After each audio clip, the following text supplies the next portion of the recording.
Hello, hello everyone. Today we will start with our next unit, that is nuclear reactions, reactors, accelerators and detectors.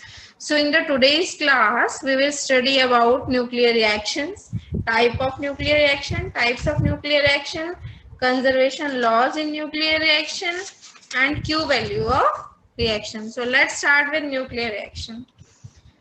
Whenever we will study about the nuclear reaction, when we will study about the nuclear reaction, then we have a target nucleus, projectile, daughter nucleus, and one particle. It may be alpha, beta, gamma, or neutron may be emitted. So in this reaction, here we have nitrogen 714. जब इसके bombardment की ये reaction जो है, ये experiment जो है Rutherford ने 1919 में परफॉर्म किया लेबोरेटरी में. This is the first nuclear reaction in the laboratory.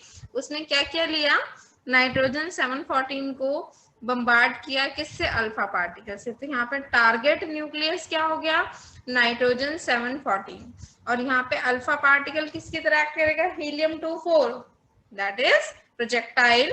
तो क्या मिला, oxygen 8, 17 and 1H1 is proton. तो इस रिएक्शन को इस तरीके से भी लिखा गया, देखिए नाइट्रोजन 714 अल्फा, मतलब अल्फा यूज हुआ, P मीन्स प्रोटॉन निकला, और क्या निकला, डॉटर न्यूक्लियस क्या हमारा, ऑक्सीजन 8, 17.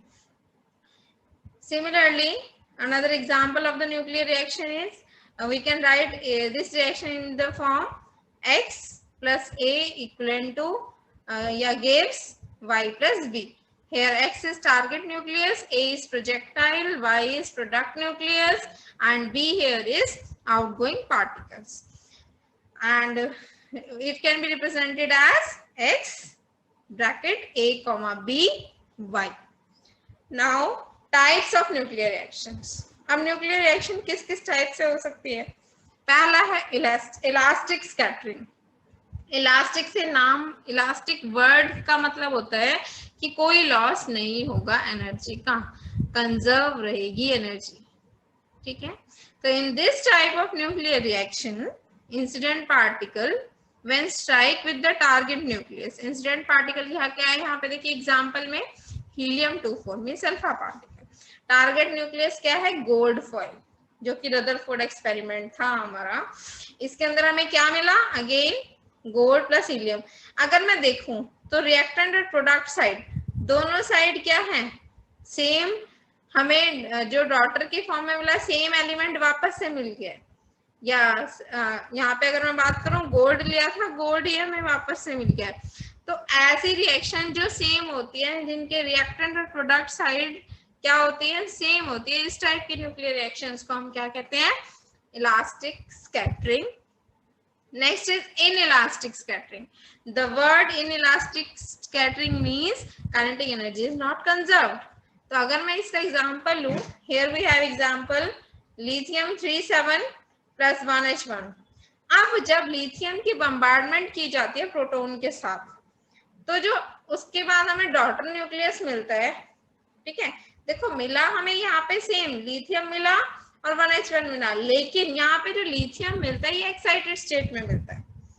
अब जब ये लिथियम एस्ट्रिक मार्क किया और इसके ऊपर, इस एस्ट्रिक का मतलब क्या है कि ये जो लिथियम है हमारा एक्साइटेड स्टेट में है, और जब ये लिथियम ग्राउंड स्टेट में आता है, it release energy in the form of gamma rays.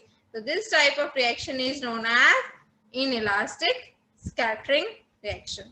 Now disintegration. अगर मैं disintegration की बात करूं, तो इस टाइप की अगर मैं न्यूक्लियर रिएक्शन देखती हूँ, देखिए डिसइंटीग्रेशन वाली, तो इसके अंदर मेनली क्या होता है हमारा, देखो जब हमारी बम्बार्डमेंट हुई इसके अंदर, एक सेकेंड, हाँ, अब ये भी 3 तरीके से होती है. वो किस पे डिपेंड करेगा कि इसकी बम्बार्डमेंट किसके साथ कर रहे हैं हम, टारगेट न्यूक्लियर प्रोजेक्टाइल क्या है हमारा. तो ये हमारा 3 तरीके से इसने दिखाया हुआ है. और इसके अंदर होता क्या है, इस न्यूक्लियर रिएक्शन के अंदर क्या होता है, जो इंसिडेंट पार्टिकल है वो एब्जॉर्ब कर लेता है टारगेट न्यूक्लियस और एक नया पार्टिकल बनाता है। ठीक है, देखिए फर्स्ट एग्जांपल दिया हुआ है विद प्रोटॉन्स। अगर मैं प्रोटॉन्स के साथ देखूं तो जब बम्बार्डमेंट की जाती है पार्टिकल के प्रोटॉन के साथ तो देखिए क्या रिएक्शन बनती है यहाँ पे हमारी। देखो ये एग्जांपल देखिए बेरिलियम 49, जब इसके प्रोटॉन के साथ बम्बार्डमेंट की तो क्या मिला, lithium 36 and helium 24। Here helium 24 क्या है, अल्फा पार्टिकल। तो देखिए हमने प्रोटॉन यूज किया और अल्फा पार्टिकल निकला, तो इस टाइप की रिएक्शन को क्या कहते हैं, P alpha reaction, proton alpha reaction. Next second part देखिए इसके अंदर, यहाँ पे क्या हुआ, अगेन प्रोटॉन यूज किया लेकिन क्या मिला, ड्यूट्रॉन। तो इस रिएक्शन का नाम क्या है, PD reaction, proton deuteron reaction. Next अगर मैं बात करूं, प्रोटॉन यूज किया और न्यूट्रॉन निकला, तो इस रिएक्शन को हम क्या बोल रहे हैं, प्रोटॉन न्यूट्रॉन रिएक्शन। ये तो थी हमारे इसके अंदर जो हमारा प्रोजेक्टाइल है वो क्या है इन तीनों रिएक्शन के अंदर, प्रोटॉन। नेक्स्ट हम स्टडी करेंगे ड्यूट्रॉन।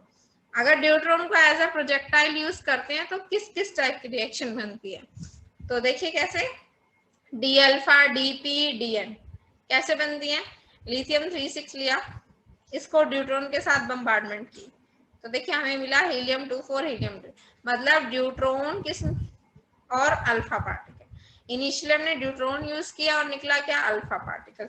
तो इस रिएक्शन का नाम क्या हो गया, डी अल्फा रिएक्शन। अगर इसकी बात करूं सेकेंड रिएक्शन जो कार्बन के साथ हो रही है, इसके अंदर ड्यूट्रॉन यूज किया और 1H1 निकला, 1H1 means proton, that's why it is known as deuteron proton reaction, DP reaction. Next अगर मैं बात करूं ड्यूट्रॉन यूज किया और न्यूट्रॉन निकला, तो इसका नाम क्या आ जाएगा, डीएन रिएक्शन। सिमिलरली अब इसी टाइप की रिएक्शन अल्फा पार्टिकल के साथ अगर हम करते हैं तो देखिए कैसे होती है। इसके दो पॉसिबल केसेस हैं, एक तो सपोज लिथियम को मैंने अल्फा पार्टिकल के साथ बम्बार्डमेंट किया, ठीक है, अल्फा पार्टिकल को स्ट्राइक कराया लिथियम पे, तो क्या मिला, बोरोन प्लस गामा रेज। अब तो इसके अंदर देखिए एग्जैक्टली ये रिएक्शन होती कैसे, ये डायरेक्टली नहीं होती, ये दो तरीके से होती है। कैसे, क्योंकि ऊपर वाली की अगर मैं बात करूं, कहता है जब भी अल्फा पार्टिकल एब्जॉर्ब करता है ना लाइट न्यूक्लियस, तो क्या एमिट करता है, गामा रेज। क्यों, क्योंकि वो अल्फा पार्टिकल को एब्जॉर्ब कर लेता है। अब इसी रिएक्शन के दो पार्ट्स हो रहे हैं, अल्फा पी और अल्फा एन। तो सबसे पहले हम पढ़ रहे हैं अल्फा पी। अल्फा पी के अंदर क्या, सपोज हमने नाइट्रोजन लिया और टारगेट न्यूक्लियस, और इसमें जो प्रोजेक्टाइल है दैट इज हीलियम 24, क्या मिला, ऑक्सीजन 817 एंड 1H1, मतलब अल्फा पार्टिकल यूज किया और प्रोटॉन निकला, that's why it is known as alpha P reaction. Similarly boron की बम्बार्डमेंट की अल्फा पार्टिकल के साथ, क्या मिला, nitrogen and neutron, that's why it is known as alpha N reaction या फिर अल्फा और न्यूट्रॉन रिएक्शन। नेक्स्ट है हमारा इसी के अंदर न्यूट्रॉन के साथ स्ट्राइक कराते हैं तो क्या होता है, तो न्यूट्रॉन के साथ अगर मैं बात करूं तो देखिए हमें किस किस तरह की रिएक्शन मिलती हैं। न्यूट्रॉन पहली रिएक्शन के अंदर देखिए न्यूट्रॉन लिया, गामा रे निकली, तो this is known as neutron gamma reaction. Second में बोरोन के साथ जब इसे किया तो हमें अल्फा रेज मिली, तो न्यूट्रॉन अल्फा रिएक्शन। थर्ड में न्यूट्रॉन लिया, प्रोटॉन मिला, तो न्यूट्रॉन प्रोटॉन रिएक्शन। न्यूट्रॉन लिया, न्यूट्रॉन मिला, न्यूट्रॉन न्यूट्रॉन रिएक्शन। न्यूट्रॉन लिया, दो न्यूट्रॉन निकले, अगेन न्यूट्रॉन न्यूट्रॉन रिएक्शन। मतलब इसके अंदर केसेस बहुत ज्यादा है, मतलब अगर हम न्यूट्रॉन के साथ रिएक्शन करते हैं तो वो बहुत तरीके से हो सकती है और अलग अलग तरीके से हमें रिएक्शन मिल सकती है। Next is radiative capture. अब रेडिएटिव कैप्चर क्या होता है, कहते हैं जब भी हम किसी लो एनर्जी न्यूट्रॉन या प्रोटॉन को टारगेट न्यूक्लियस के पास लाते हैं तो उसे कैप्चर कर लेते हैं, ठीक है। और इसके अंदर क्या होता है कि जो आपका एमिटेड न्यूक्लियस होता है, ये जो बाद में हमें जो मिलता है न्यूक्लियस, डॉटर न्यूक्लियस, वो हाईली एक्साइटेड स्टेट में मिलता है। अब हाईली एक्साइटेड स्टेट से ग्राउंड स्टेट में आएगा तो क्या होगा, गामा रे फोटोन निकलते हैं, ठीक है, तो इसके दो एग्जांपल दिए हैं मैग्नीशियम की रिएक्शन की प्रोटॉन से, तो उसने प्रोटॉन को एब्जॉर्ब कर लिया, देखिए ना ऊपर 27 हो गया, नीचे 13 हो गया, मतलब प्रोटॉन को अपने अंदर एब्जॉर्ब कर लिया विद।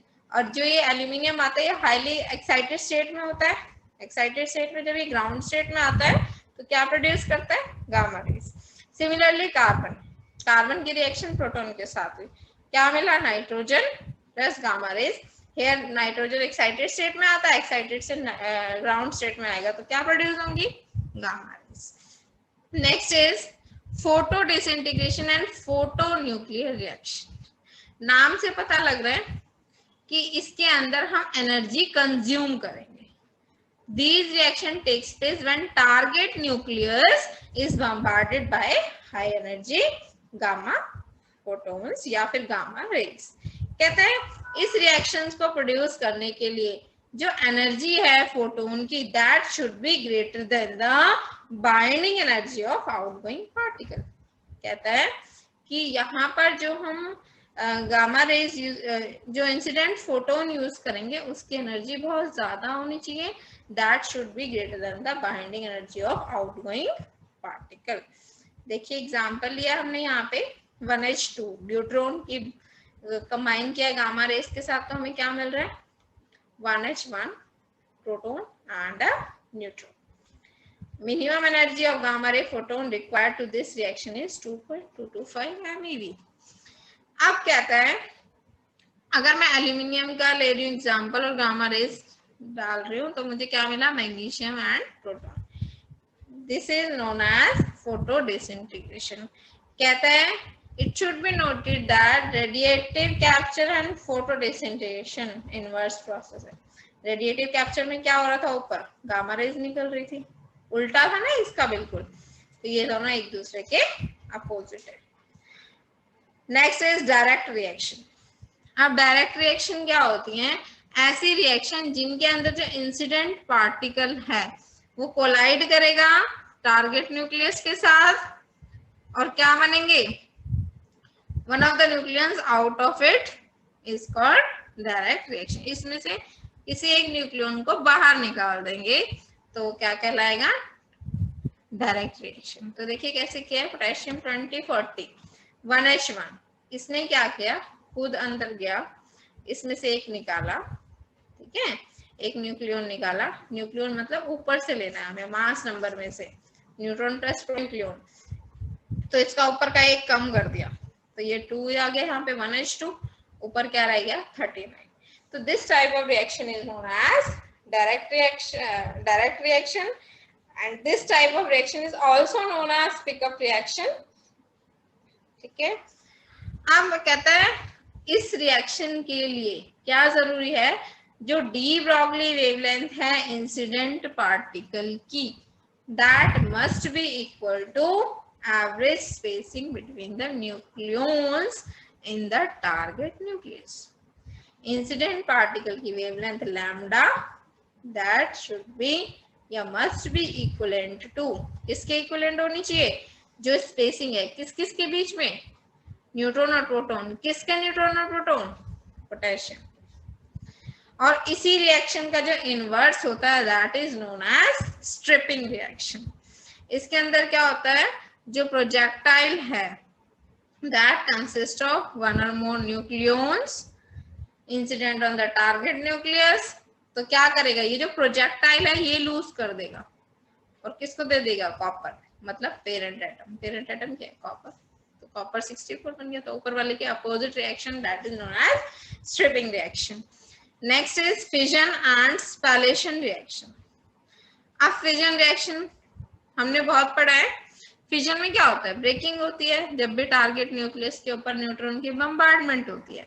तो ब्रेकिंग किस तरीके से होती है, जो हैवियर न्यूक्लियस है वो ब्रेक हो जाता है लाइटर न्यूक्लियाई में, ठीक है। तो यही दिखाया इसमें, देखिए यूरेनियम 235 92 235 की न्यूट्रॉन के साथ बम्बार्डमेंट की, barium krypton 3 neutron plus energy. कहता है जब भी इंसिडेंट पार्टिकल के पास बहुत ज्यादा एनर्जी होगी तो जो टारगेट न्यूक्लियस है वो 20 से 30 न्यूक्लियॉन्स प्लस अल्फा पार्टिकल्स में ब्रेक हो सकते हैं। And such type of reaction is known as spallation reaction, spell कर दिया उसने, ब्रेक कर दिया। नेक्स्ट इज हैवी आयन और हाई एनर्जी रिएक्शन। अब इनके अंदर क्या होता है, कहता है जब भी प्रोजेक्टाइल हैवी है, किससे हैवी, अल्फा पार्टिकल से हैवी, अल्फा पार्टिकल से भी हैवी, मतलब एक तरीके से हम बोल सकते हैं दो अलग अलग एटम को यूज कर लिया हमने। तो देखिए when projectile is heavier than alpha particle, तो इस केस में जो न्यूक्लियर रिएक्शन होती हैं that is known as heavy ion reaction। इस टाइप के रिएक्शन को फर्स्ट बर्कली ने 1950 में किया था। उसने क्या किया, बम्बार्डमेंट की कार्बन आयन की एल्यूमिनियम टारगेट पे। तो देखिए एल्यूमिनियम टारगेट लिया है यहाँ पे Al1327, carbon target, carbon ions लिए C6C12, तो क्या मिला हमें, potassium 1938 and neutron. And this type of reaction is known as heavy ion reaction, क्योंकि इसके अंदर हमने हैवी आयन को इंड्यूस किया, ठीक है। Exhibit characteristics of both compound nucleus and stripping and pickup. इसके अंदर सारे टाइप की कैरेक्टरिस्टिक्स होते हैं, सारी रिएक्शंस के कैरेक्टरिस्टिक्स ये शो करता है। कहता है इन हाई एनर्जी रिएक्शंस जब भी होती हैं, ठीक है, और उनकी एनर्जी कितनी होती है, मोर देन 150 MeV, तो नए पार्टिकल्स बनते हैं। वो पार्टिकल्स क्या होते हैं, जब हाई एनर्जी होती है तो उन्हें बोलते हैं मेसोन या पाई मेसोन। तो देखिए यहाँ pi plus pi minus pi zero, these are known as mesons, and इन्हें हम स्ट्रेंज पार्टिकल्स भी कहते हैं। These are emitted along with nucleons, इन न्यूक्लियॉन्स के साथ ये भी एमिट होते हैं। So this is all about types of nuclear reaction. Next we will study conservation laws in nuclear reaction. अब conservation laws क्या होते हैं, जब भी न्यूक्लियर रिएक्शन होती है तो कुछ लॉज बने हैं, कंजर्वेशन लॉज, ये सारे फॉलो होने चाहिए और होते हैं। तो पहला है कंजर्वेशन ऑफ चार्ज।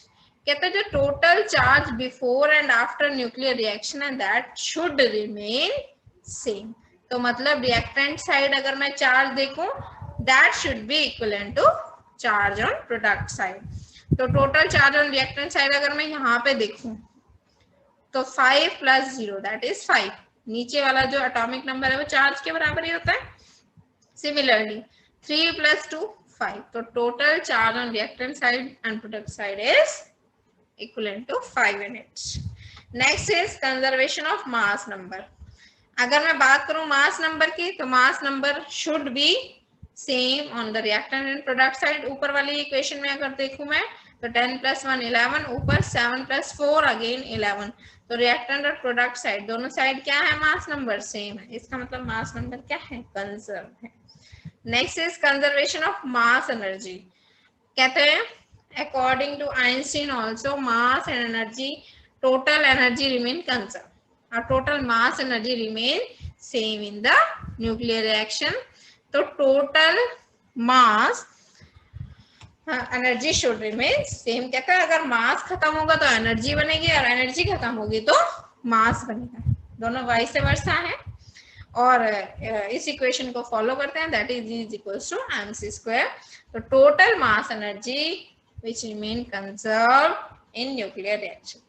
इसको एक एग्जांपल दिया है, अगर हमने ma ले लिया mass of projectile small ma, mx ले लिया mass of target nucleus, small mb ले लिया mass of outgoing particle, capital my ले लिया mass of product nucleus, small capital E ले लिया energy of projectile kinetic energy, ev ले लिया kinetic energy of outgoing particle, EY ले लिया kinetic energy of product nucleus. तो अगर मैं बात करूं ये इक्वेशन मान के चलूं x + a = y + b, तो इसके अंदर मैं एनर्जी कंजर्वेशन लगा रही हूं, तो इसकी एनर्जी देखो x की क्या हो जाएगी mxc² टोटल एनर्जी, क्योंकि ये स्टेबल है तो इसके पास काइनेटिक एनर्जी नहीं होगी, तो mxc² प्लस स्मॉल a के पास क्या होगी काइनेटिक एनर्जी, क्योंकि वो आके बम्बार्ड करेगा, तो MaC² प्लस ये उसकी अपनी एनर्जी भी होगी प्लस काइनेटिक एनर्जी भी होगी। फिर राइट साइड देखो MyC² प्रोडक्ट न्यूक्लियस, उसकी काइनेटिक एनर्जी EY।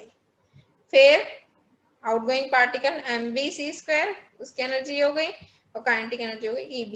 इन्हें सॉल्व आउट किया, अरेंज किया इधर उधर, तो हमें क्या मिल जाएगा, Eb plus Ey minus Ea is equals to mx plus ma into c square minus my plus mb into c square, that is equal to q, and this is known as q value of nuclear reaction.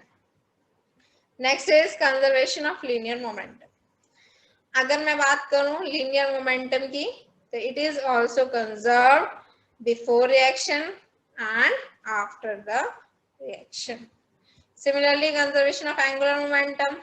अगर मैं total angular momentum की बात करूं, that is equal to I, and I is equal to S plus L, ठीक है, intrinsic spin, angular momentum and orbital angular momentum, relative orbital momentum का sum, दोनों का सम, it should remain conserved in the nuclear reaction.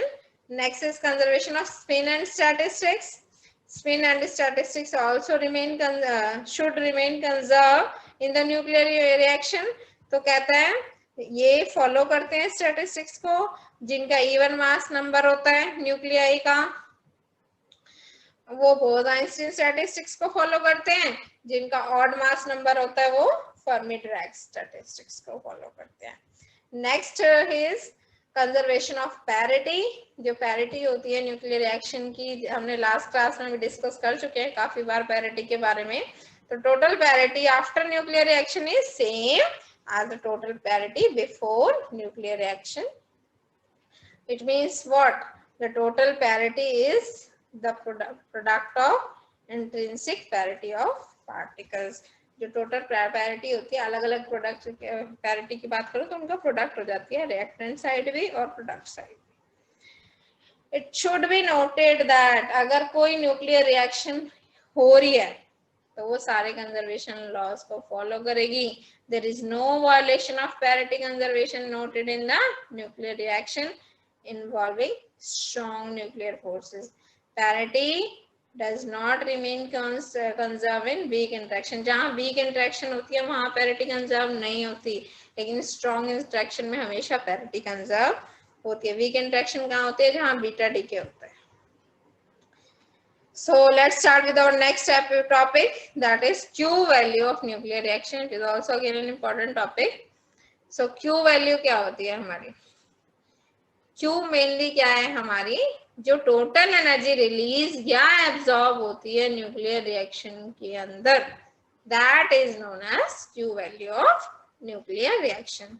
ये हमने equation ली है a plus x is equals to y plus b. अब क्या कर रहे हैं हमने मान लिया स्मॉल ma जो है मास है इस a वाले का, टारगेट ये प्रोजेक्टाइल का, सॉरी, कैपिटल mx मास ले लिया, अगेन पेरेंट एटम का, ये टारगेट न्यूक्लियस का, mb ले लिया mass of outgoing particle, my ले लिया मास ऑफ ये प्रोडक्ट न्यूक्लियस। वही अगेन जैसे ऊपर लिया था, Ea ले ली kinetic energy of this a projectile, Eb ले ली kinetic energy of outgoing particle, Ey ले ली kinetic energy of product nucleus.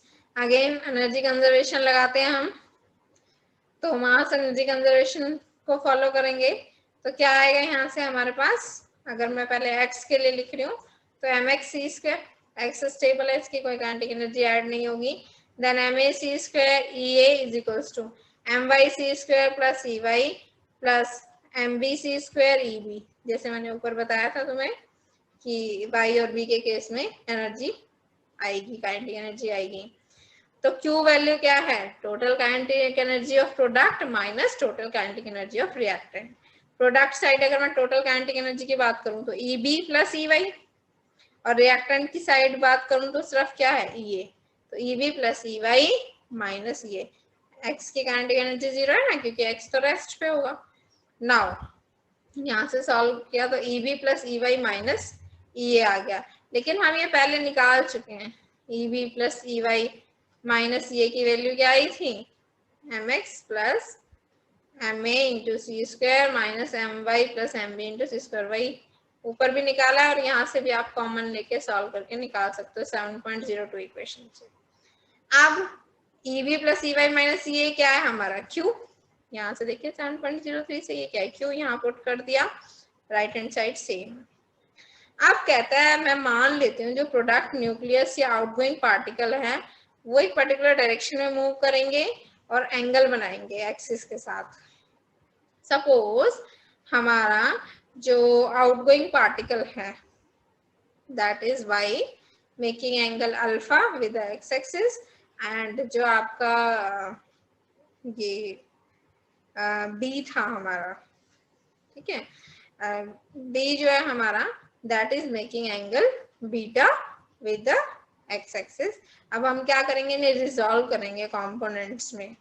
तो देखिए अगर मैं इसको रिजॉल्व करती हूँ vb को, vb ले ली velocity of b particle, vy is the velocity of y particle. अब हम बात कर रहे हैं ये जो हमारा प्रोडक्ट न्यूक्लियस था y और आउटगोइंग पार्टिकल b की बात कर रहे हैं। अब हम जब इन्हें रिजॉल्व करेंगे तो देखिए क्या होगा, पहले b को रिजॉल्व कर रही हूँ मैं, स्मॉल b, वेलोसिटी क्या है vb, वेलोसिटी को रिजॉल्व करेंगे एक्चुअली हम, तो वेलोसिटी को रिजॉल्व करेंगे तो x के अलोंग क्या आ जाएगा, थीटा के साथ वाला कॉस कंपोनेंट होता है, तो vb cos beta. Similarly 90 degree angle बनाते हैं तो इसका नेगेटिव x डायरेक्शन में क्या हो जाएगा, vb sin beta. Similarly vy को रिजॉल्व करेंगे तो vy cos alpha along x axis and vy sin alpha along y axis. Hope so यहाँ तक क्लियर होगा। Now apply conservation of linear momentum along positive x axis. अगर मैं positive x axis की बात करूं तो देखिए स्टार्टिंग में क्या था हमारा MAVA, लेफ्ट साइड पे आ गया MAVA, तो राइट साइड पे क्या आएगा, m मोमेंटम क्या होता है, मास इनटू वेलोसिटी ना, तो my vy cos अल्फा और mb vb cos बीटा। अब देखिए y एक्सिस पे अगर मैं बात करूं तो इनिशियली कुछ नहीं था 0, फिर y एक्सिस पे इनिशियली कुछ नहीं था ना हमारा, फिर हमारा देखिए पॉजिटिव y पे हमारा है vy sin अल्फा, तो मोमेंटम की बात करें तो m by vy sin alpha.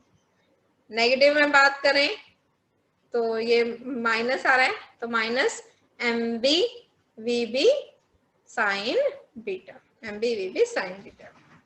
7.50 7.05 और 7.06 इक्वेशन मिल गई हमें। अब हम इन्हें सॉल्व करेंगे और q की वैल्यू फाइंड आउट करेंगे। अब हमें क्या करना है, इन इक्वेशंस को स्क्वायर और ऐड करना है।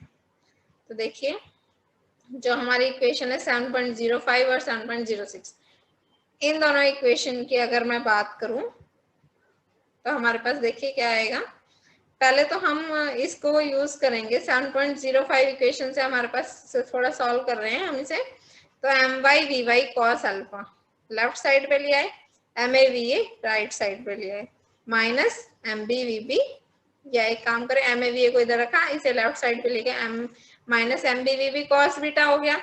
Similarly my vy sin alpha किसके बराबर आ गया, mb vb sin बीटा के बराबर।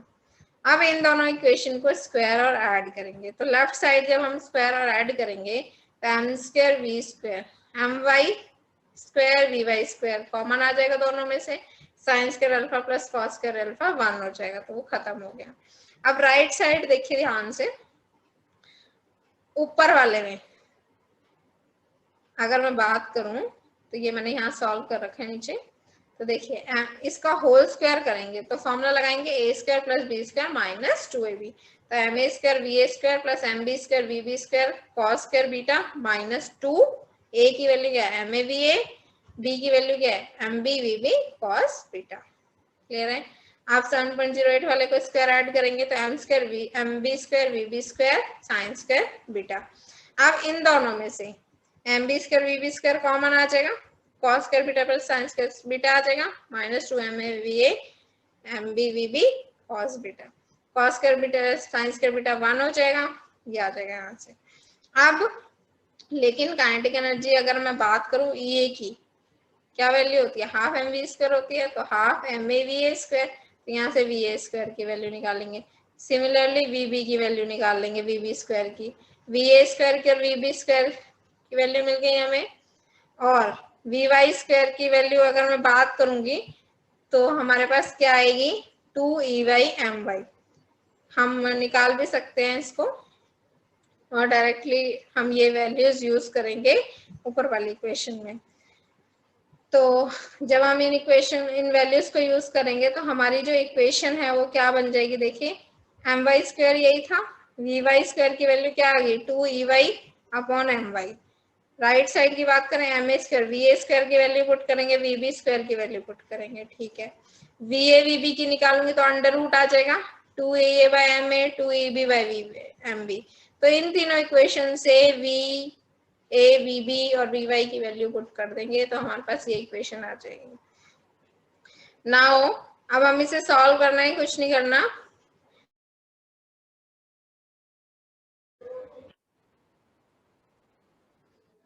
अब हम क्या करेंगे, यहाँ से एक my से एक my कट जाएगा तो हमारे पास क्या आ जाएगा 2my सिमिलरली एक ma से एक ma कट जाएगा, यहाँ पे एक mb से एक mb कट जाएगा और यहाँ पे 2 को ब्रेक करें, यहाँ पे हम ma को रूट के अंदर ले जाएंगे ma², सिमिलरली mb को रूट के अंदर ले जाएंगे ma²।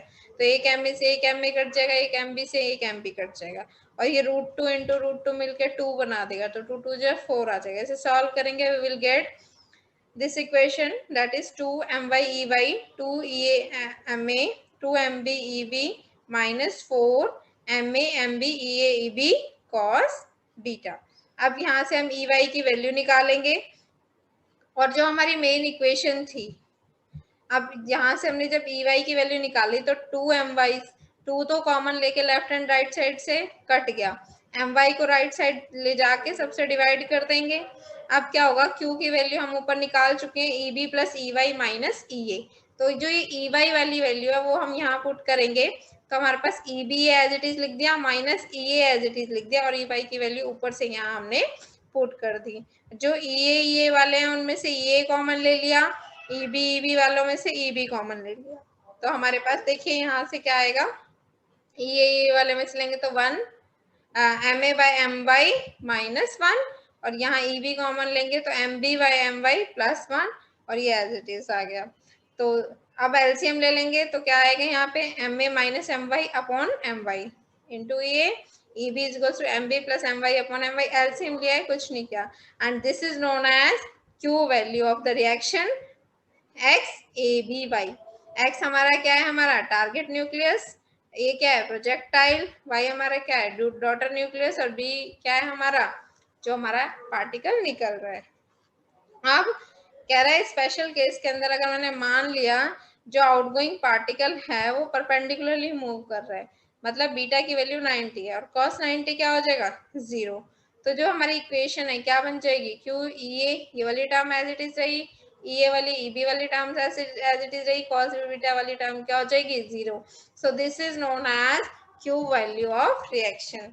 तो आज हमने क्या क्या पढ़ा, न्यूक्लियर रिएक्शंस क्या होती हैं, टाइप्स ऑफ न्यूक्लियर रिएक्शंस क्या होते हैं, कंजर्वेशन लॉज क्या होते हैं न्यूक्लियर रिएक्शन में और Q value of nuclear reaction क्या होती है। तो होप सो आज आपको जो भी मैंने पढ़ाया क्लियर होगा। अगर नहीं क्लियर है, कोई दिक्कत है तो आप कभी भी मुझसे पूछ सकते हैं। So thank you.